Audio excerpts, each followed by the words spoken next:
Hello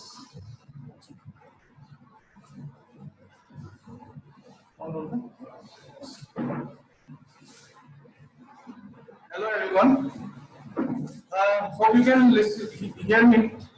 If there isn't any problem, then you can give your message in your chat box.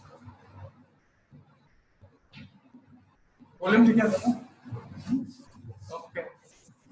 So today we'll be talking about, we'll be introducing into X-rays and its importance in surgery. See, the thing is, when we do, see from your exam point of view, X-rays are not that much important.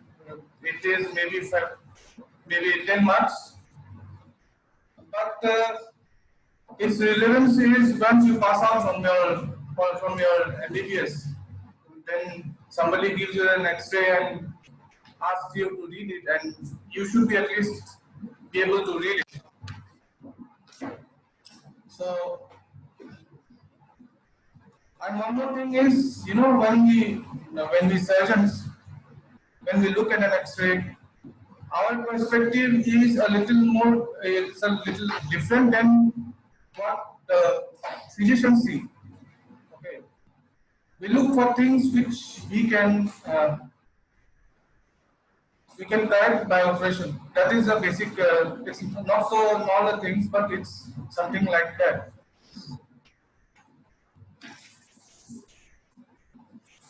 For X-ray,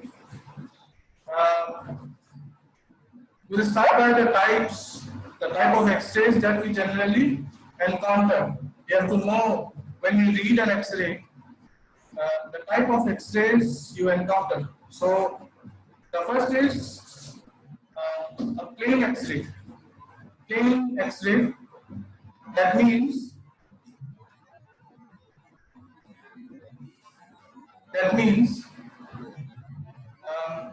you do not use any contrast during the taking of the X-ray.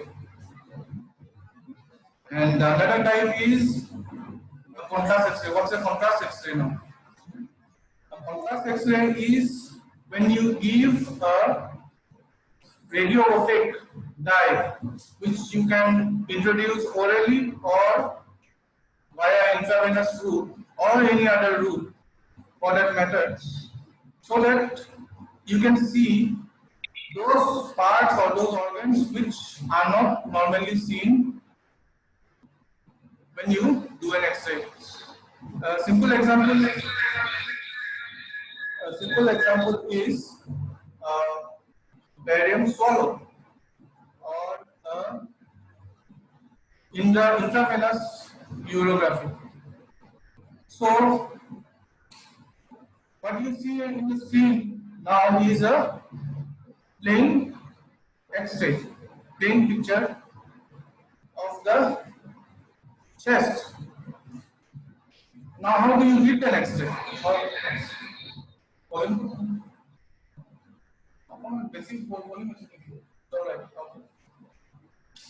So how do you read an X-ray? When you read an X-ray, there is one thing, you can go from the exterior, from the outward towards the inward. So this X-ray is not proper according to me. Okay, whatever I am showing you is not the proper X-ray of the chest. It should show at least the shoulders. This part is missing. Here you cannot see the apex of the chest. See here, this part is missing.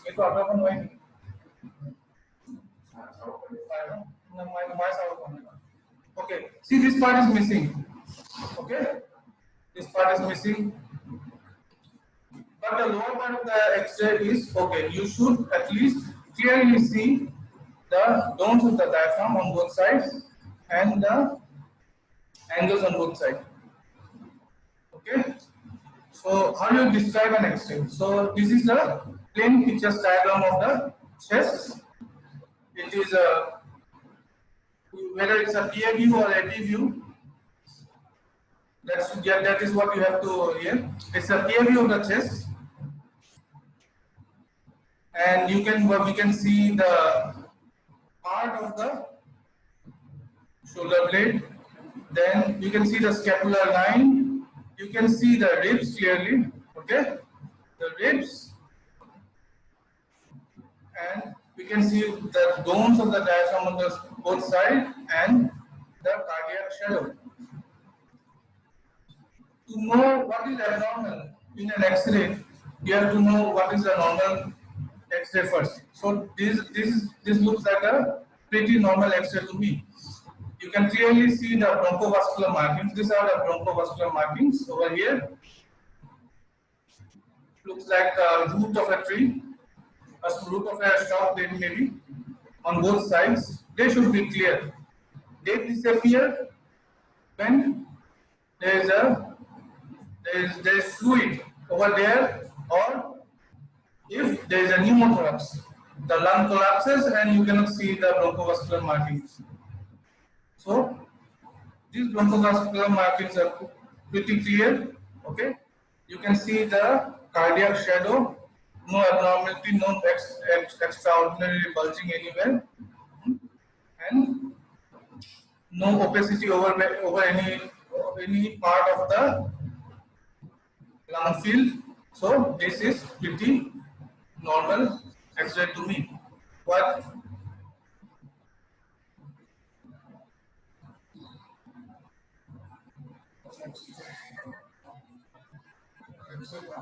So let us compare the previous X-ray with this X-ray.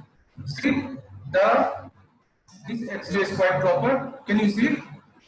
You can see the shoulder on both sides. You can clearly see the clavicle. The apex is clearly seen, and the exposure is a little less. It is acceptable. Now, what do you see abnormal in comparison to the previous X-ray? You can see the domes of the diaphragm, the bronchovascular markings are normal, the ribs are normal, there is no fracture or anything, but the major abnormality is, you see, there is a space between the diaphragm and this is the liver surface. Okay, there is a clear space between these two, and this space, this is basically air. You can compare the darkness with the non exposed area. See, it's darker than the liver surface. That is, it is radiolucent. This is opaque. This is lucent. Okay, this is opaque. This is lucent. So there is air between the diaphragm and the liver. That means there is free air in the abdomen. Now to get this picture, the patient has to be upright. The patient has to be erect. Has to be sitting. If you take this picture lying down, you will not get this picture because the free air has to occupy the uppermost area. So this X-ray, the X-ray is a X-ray of the chest and upper abdomen. The position of the patient when taking the X-ray is erect, and the abnormality is, you see, free gas under the surface of the diaphragm. Now, what are the conditions where you will see this abnormality?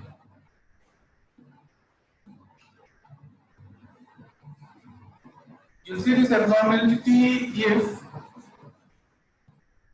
there is leakage of air into the peritoneal cavity, maybe a hollow viscous perforation, or maybe the patient is post-operative. You know, you have operated on the patient, maybe a laparoscopically or by open surgery. Once you open up the peritoneal cavity, there is chance that some air is still there while you are closing the abdomen, and you take an X-ray, maybe one or maybe immediately or or within few hours, and you see this picture. So, in a post-operative patient, in a patient with a hollow viscous perforation, and there are some rarer causes like if the patient has peritonitis and the bacteria causing the peritonitis is a gas-forming organism. So, and in these conditions, there is a stab wound.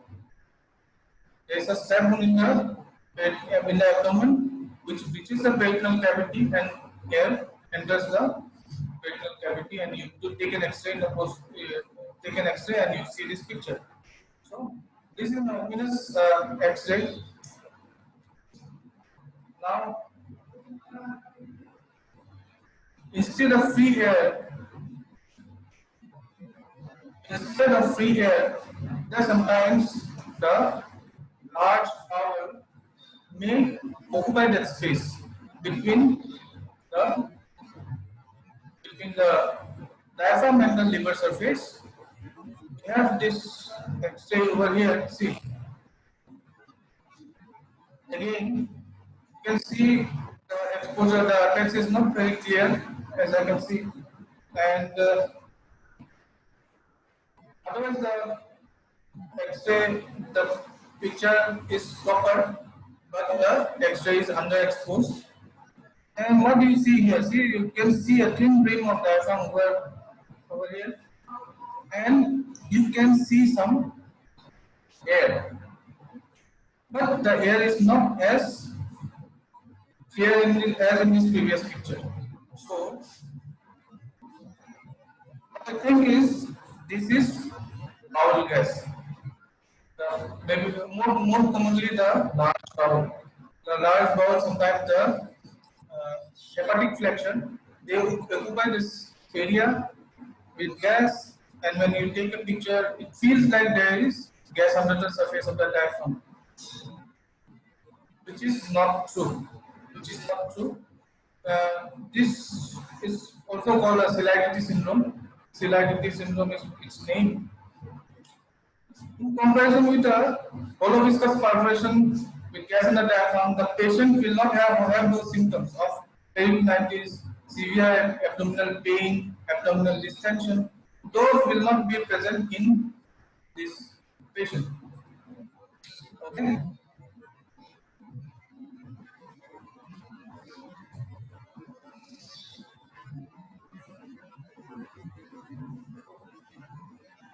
Okay. Now we'll be basically discussing only the plain X-rays. Okay, we'll discuss the contrast X-rays in the next class.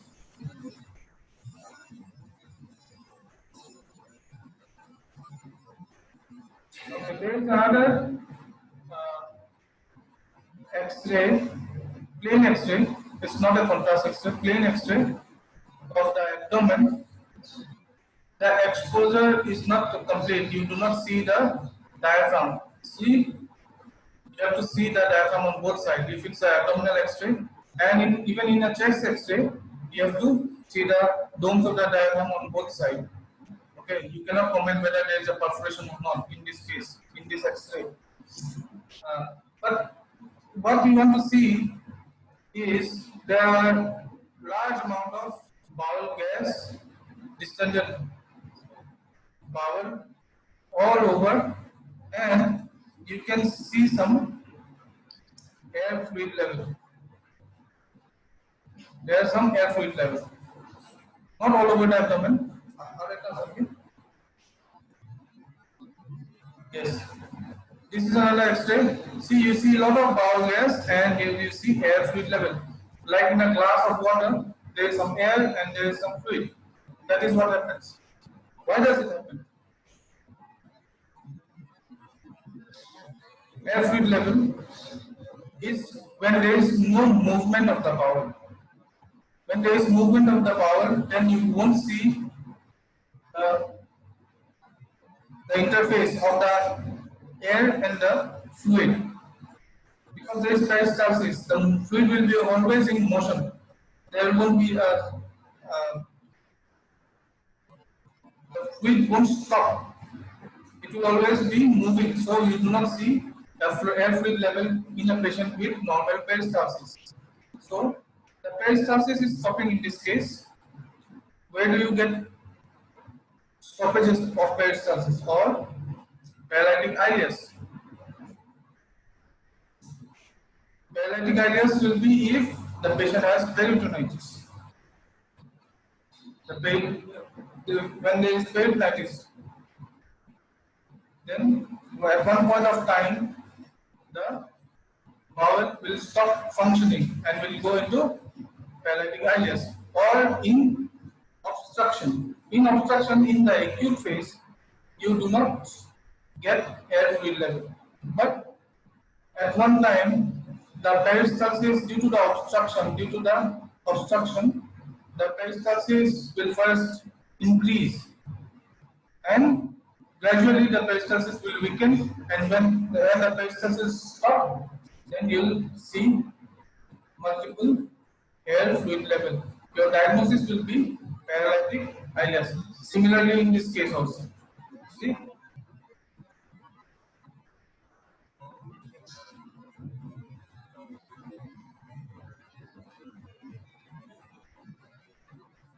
So the name of the X-ray is basically it should have been a infantogram.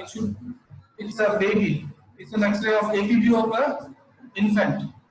It should always cover the chest. They have tried to take a X-ray of the baby, and when in a baby, you should always put the chest in the X-ray.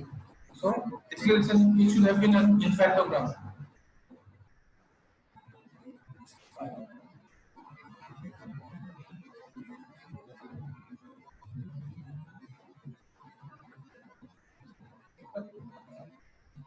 So I am showing you some examples of plain X-rays. Now, what about this X-ray? This is called a X-ray of the KUB region, kidney, ureter, and bladder region. In the X-ray of a KUB region, they have omitted the domes of the diaphragm. So, in a KUB X-ray, you can omit the domes of the diaphragm because your main focus of the focus is of the kidney, the ureter, and the bladder. So all these areas should be clearly seen. So what do you see here? This is an X-ray of the KUB region. We can see the lumbosacral lesion,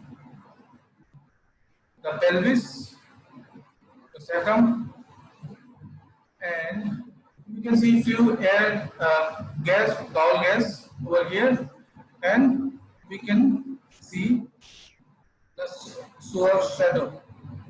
If you look clearly, you can see a straight line going not perfectly parallel but somewhat obliquely to the vertebral column on both sides. This is the shadow of the psoas muscle. This is the impression of the psoas muscle on both sides. So, if you see the psoas muscle clearly on both sides, that means the X-ray is properly exposed. Now, what do you see that is abnormal over here? If you see here, there is a faint soft tissue outline on either side of the psoas muscle, which is kidney shaped, somewhat kidney shaped on both sides. Here, this is the faint soft tissue shadow. This one, see the lower margin of this one comes. This is the lower margin on one side, and this is the lower margin on the other side. And this is a little upper, which should not be the case actually. So whatever you see a radio opaque shadow or rounded structure in the soft tissue margin of the kidney shaped soft tissue margin. So your provisional diagnosis is a renal calculi. Renal calculi. So as if you suspect a renal calculi, the first investigation we generally advise is a sonography and a X-ray of the KUB region, which is cheap and which is you can get it in within 15 minutes. So your diagnosis is almost confirmed. 90% of the renal stones are radio-opaque, so that also gives us a very good reason to go for a KUB X-ray in the first place. So this is the renal calculi. Why I say renal calculi? Because it is sitting over the soft tissue shadow of the kidney, but it may not be also. Okay, it may not be also. It may be just some foreign body that the patient has swallowed, or a mesenteric lymph node which has calcified. Tubercular mesenteric lymph node which has calcified. That is a probability. That is a probability. So how do you differentiate using an X-ray? You go for a sideways view. Okay. If it is a renal calculi, this shadow of the stone will superimpose over the vertebra. Superimpose over the vertebra as it is a retroperitoneal organ. And if it is an intraperitoneal organ, maybe a mesenteric calcified mesenteric lymphadenitis or foreign body in the gut intestine, then it will be in front of the vertebral column. It will be inside the peritoneal cavity. So that is an easy way to confirm whether that radio-opaque structure is a renal calculi or an intraperitoneal radio-opaque structure.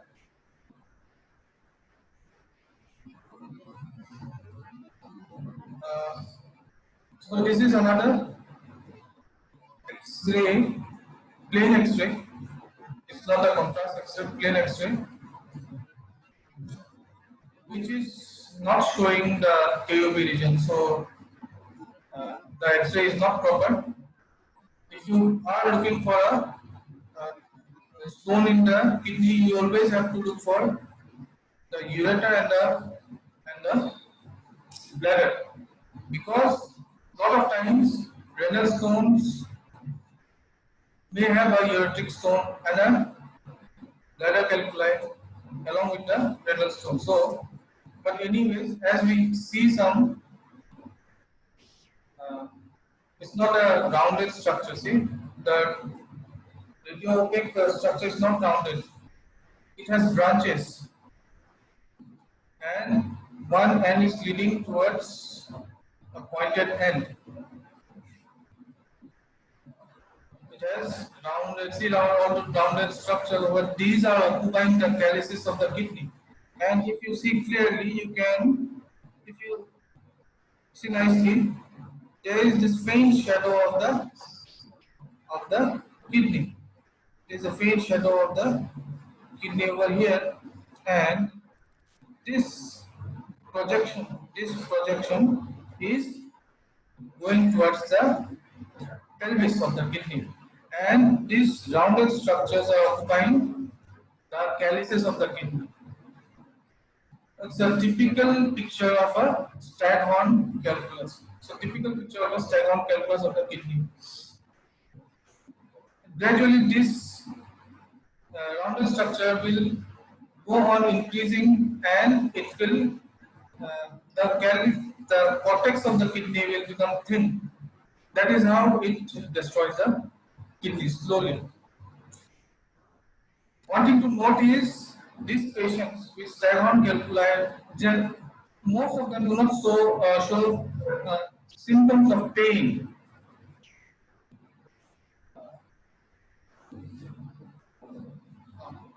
Do not show any symptom of pain. So by the time the patient realize the stone, the patient has a renal calculi, they have already acquired huge sizes. Small stones are those generally the smaller stones causes symptoms, so they are detected early. Larger stones like this, they grow gradually. The patient may have symptoms of urinary tract infection on and off frequently, but as such, the severe pain uh, in a ureter has been seen in a renal polyp is not there. So by the time the patient realizes that the patient has a renal failure, by the patient already the stones have acquired huge sizes and need and the kidney is compromised. There is hydronephrosis and recurrent pyelonephritis and everything, and the kidney is thus destroyed. We have also seen patients with bilateral staghorn calculi with high creatinine, and the patient has no symptom of severe pain, which is typical of a renal colic.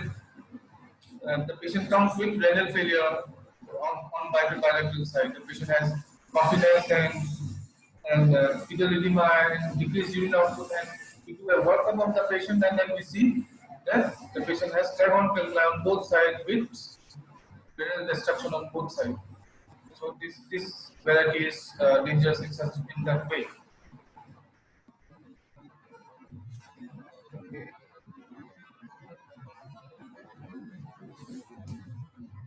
This is also another X-ray of UV region, you can say. X-ray is not proper in this also. You cannot see the lower margin. The bladder is not properly seen here, and you can see you can see the renal area, and there are some radio opaque calculi. This is another very uncommon X-ray. Again, I say that the X-ray is not proper. You cannot see the lower margin. So you have to see the pelvis completely, and superiorly you have to see the kidney shadow nicely. The psoas shadow. You see on in the previous X-ray. You see the psoas shadow here very clearly here. In this X-ray, you do not see it. So the exposure is not proper. It is overexposed. And you see a ovoid large uh, radio opaque shadow running parallel to the vertebra. It is possibly a huge ureteric calculi,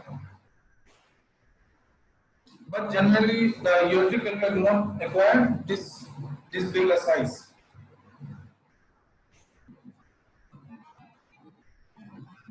Now, this is another X-ray. The kidney area is not seen, so it's an X-ray of the pelvic region, pelvis. You can clearly see the bladder region, and you see a ovoid radio opaque shadow in the bladder region. So possibly a bladder calculi. Again, this is unmistakable. Calculi in the bladder region acquire huge sizes. We have taken out maybe 1 pound size of calculi from the bladder. These are also this calculi also generally enlarge in size silently if the patient complains of a UTI or sudden obstruction in the flow of urine, sometimes not, and gradually it keeps on acquiring huge sizes. So this is a X-ray KUP region showing a huge bladder calculi. The same calculi, I suppose, and the pelvic X-ray. showing a huge data field, right?